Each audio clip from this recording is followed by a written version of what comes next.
પોતાના લાગતા વળગતા મળતિયાને એ લેવાનું સુનિયોજિત કાવતરું હતું. નિમણૂક યાદીમાં નામ આવ્યું છે ભુવા હર્ષ અનિલભાઈ. એટલે આ ગોઠવણ છે, આ ઓળખાણવાદ છે, આ લાગવકશાહી છે. સ્પર્ધાત્મક પરીક્ષાઓ છે, એ સ્પર્ધાત્મક પરીક્ષાઓ ફક્ત ને ફક્ત ઔપચારિકતા અને દેખાડો રહી ગઈ છે. પરીક્ષાની હજી તારીખ જાહેર ન થાય એ પહેલા તો જે ઉમેદવાર લેવાના છે એના નામ જાહેર થઈ જાય છે. ભુવા હર્ષ અનિલભાઈ કરીને જે વિદ્યાર્થી છે એ જ પરીક્ષાર્થી આ જે નિમણૂક પત્રની યાદી આવશે એમાં આ વ્યક્તિનું જ સિલેક્શન થયેલું જોવા મળશે. 175 માંથી 173.50 માર્ક આવેલા છે, જે એક શંકા ઉપજાવે છે.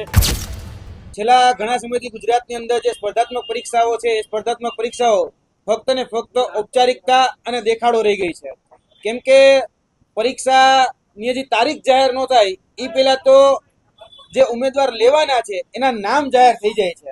અને આવી જ એક ઘટના, એક ઔપચારિકતા બની છે સૌરાષ્ટ્રની અંદર. અને સૌરાષ્ટ્રની જે અનુદાનિત કોલેજ જે છે HL Patel arts and commerce college, આ કોલેજની અંદર જુનિયર ક્લાર્ક માટેની એક વેકેન્સી બહાર પડી અને 20/9/2025 રોજ ઉચ્ચ શિક્ષણ કમિશનર કચેરી દ્વારા આની ભરતીની જાહેરાત કરવામાં આવી. ત્યારબાદ પ્રાથમિક પરીક્ષા એટલે કે પ્રિલિમિનરી પરીક્ષા એ 16/3/2026 રોજ લેવામાં આવી અને તેનું પરિણામ 18/3/2026 રોજ આવ્યું. ત્યારબાદ એની મુખ્ય પરીક્ષા લેવામાં આવી 19/4/2026 અને તેનું પરિણામ આજથી થોડા દિવસ પહેલા, 5 દિવસ પહેલા એટલે કે 1/6/2026 રોજ આનું પરિણામ આવ્યું.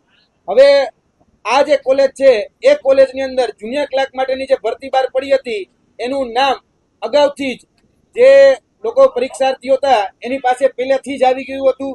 અને આ બાબતની જે જાણ છે એ જાણ અમે અગાઉ જ જ્યારે પરીક્ષાનું પણ આયોજન નહોતું થયું અને એ પહેલા જ અમે આની જાણ અગાઉ શિક્ષણ મંત્રીને, યુજીસીને, ત્યારબાદ શિક્ષણ વિભાગના ઉચ્ચ અધિકારીઓને આની જાણ અમે લેખિતમાં કરેલી હતી કે આ પરીક્ષાની અંદર જે ભુવા હર્ષ અનિલભાઈ કરીને જે વિદ્યાર્થી છે એ જ પરીક્ષાર્થી આ જે નિમણૂક પત્રની યાદી આવશે એમાં આ વ્યક્તિનું જ સિલેક્શન થયેલું જોવા મળશે.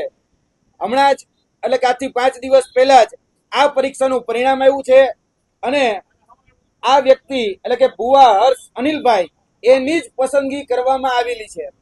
આ કોઈ અમે જ્યોતિષ નથી, અમે કોઈ કહી શકાય કે બ્રહ્મજ્ઞાની નથી અથવા તો અમારી પાસે એવી કોઈ વિદ્યા નથી, પરંતુ આ કૌભાંડની એક મોડસ ઓપરેન્ડી છે.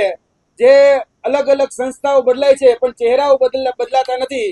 અને અગાઉથી જ આ વ્યક્તિઓના નામ એ તમામ જગ્યાએ ચર્ચાતા હતા અને આ વાતની જાણ અમે શિક્ષણ મંત્રીને, યુજીસીને, બધાને અગાઉથી જ કરેલી હતી. તમે જોઈ શકો છો અમે ઈમેલ કરી અને મેલના માધ્યમથી પરીક્ષાની તારીખ હતી એ પરીક્ષાની 3 દિવસ અગાઉ અમે આ બાબતની જાણ એ શિક્ષણ મંત્રીથી લઈ અને તમામ જે શિક્ષણ ઉચ્ચ અધિકારીઓ છે એ તમામ ઉચ્ચ અધિકારીઓને કરેલી હતી. આજ દિન સુધી આમાં કોઈ જ પ્રકારની એક્શન લેવામાં ન આવી. અને આજથી 5 દિવસ પહેલા જ્યારે આ પરીક્ષાનું પરિણામ આવ્યું એટલે કે ભાયાવદરની જે Shri HL Patel arts and commerce college જે છે, જે અનુદાનિત સંસ્થા છે, એ સંસ્થામાં ભુવા હર્ષભાઈ અનિલભાઈની પસંદગી એ ફાઇનલ એટલે કે નિમણૂક પત્ર આપવામાં થયેલી છે.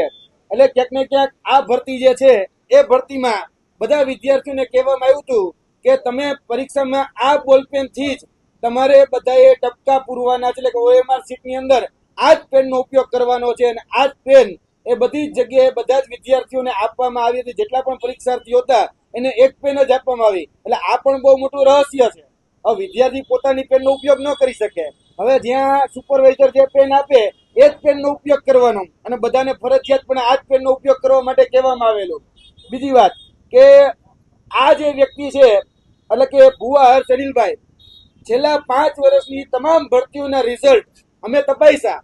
જેટલી પણ સ્પર્ધાત્મક પરીક્ષા લેવાની એ ક્લાસ 4 હોય, ક્લાસ 3 હોય કે જીપીએસસીની ક્લાસ 1-2 હોય, આ વિદ્યાર્થીનું નામ એક પણ જગ્યાએ ન જોવા મળ્યું. 175 માંથી 173 માર્ક આ વ્યક્તિ લાવે છે.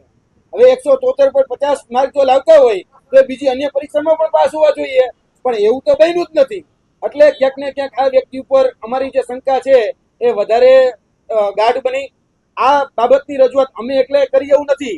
આ બાબતની રજૂઆત જે છે અમારા ઉમેદવાર મિત્ર દીપ વ્યાસ છે કે બીજા અન્ય ઉમેદવાર મિત્રો છે એના દ્વારા પણ કરવામાં આવેલી હતી અને શિક્ષણ મંત્રીને ઉચ્ચ શિક્ષણ અધિકારીઓને બધાને આ વાત કહેવામાં આવેલી હતી. છતાં પણ આની પર કોઈ પણ જગ્યાએ ન તો તપાસ કમિટીની રચના કરવામાં આવી, ન કોઈ ઓબ્ઝર્વરની રચના કરવામાં આવી કે ન કોઈ આની ઉપર કોઈ લાયક કે હકદાર વ્યક્તિને નોકરી મળે કે અથવા તો મહેનતુ વિદ્યાર્થી નોકરી મળે એના માટેની કોઈ જ પ્રકારની આમાં તપાસ કરવામાં આવેલી નથી. આ તમામ જગ્યાએ ક્યાંક ને ક્યાંક કુંડળીમાં ગોળ ભાંગવાની પ્રક્રિયા થઈ છે. પોતાના લાગતા વળગતા મળતિયાને એ લેવાનું સુનિયોજિત કાવતરું હતું અને આ સુનિયોજિત કાવતરના ભાગરૂપે અત્યારે આ નિમણૂક યાદી એ બહાર પાડવામાં આવી છે અને નિમણૂક યાદીમાં નામ આવ્યું છે ભુવા હર્ષ અનિલભાઈ. એટલે આ ગોઠવણ.com છે, આ ઓળખાણ વાત છે, આ લાગવકશાહી છે. આ વાત ઉપરથી સિદ્ધ થાય છે. જી અમે રાજકોટ દ્વારા રાજકોટના કમિશનર કચેરી દ્વારા આ જે ઉચ્ચ શિક્ષણની કમિશનર કચેરી છે તેના દ્વારા ભરતી બહાર પાડવામાં આવી હતી અને તેની સાથે સાથે સૌરાષ્ટ્ર યુનિવર્સિટી પણ આની સાથે સંલગ્ન હોય છે કારણ કે સૌરાષ્ટ્ર યુનિવર્સિટીનું કનેક્શન આની સાથે જોડાયેલું છે.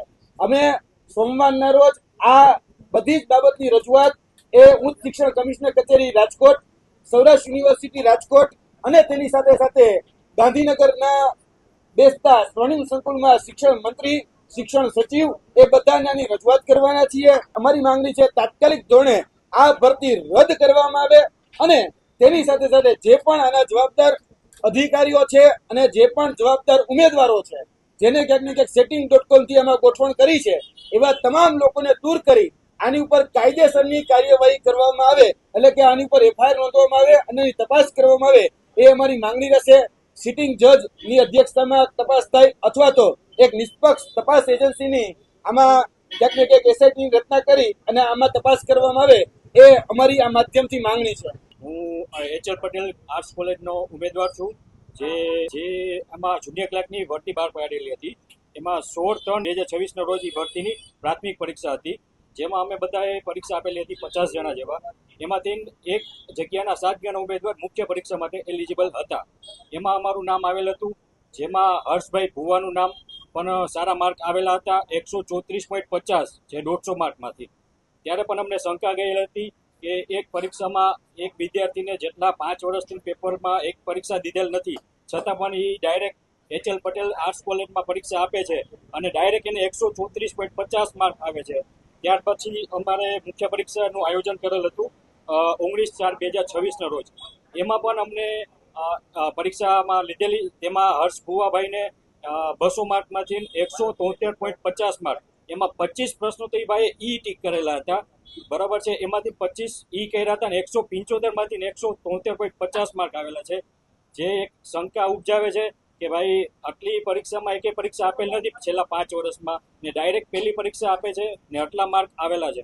તે બાબતે એમાં ઉચ્ચ શિક્ષણ અધિકારી માનનીય મુખ્યમંત્રીશ્રી ને ગુરુ મંત્રી સાહેબશ્રી આમાં નિષ્પક્ષ તપાસ કરાવે બરાબર છે ને અમારા જેવા મહેનતુ વિદ્યાર્થીને આમાં ન્યાય અપાવે તેવી અમારી માંગણી છે. જય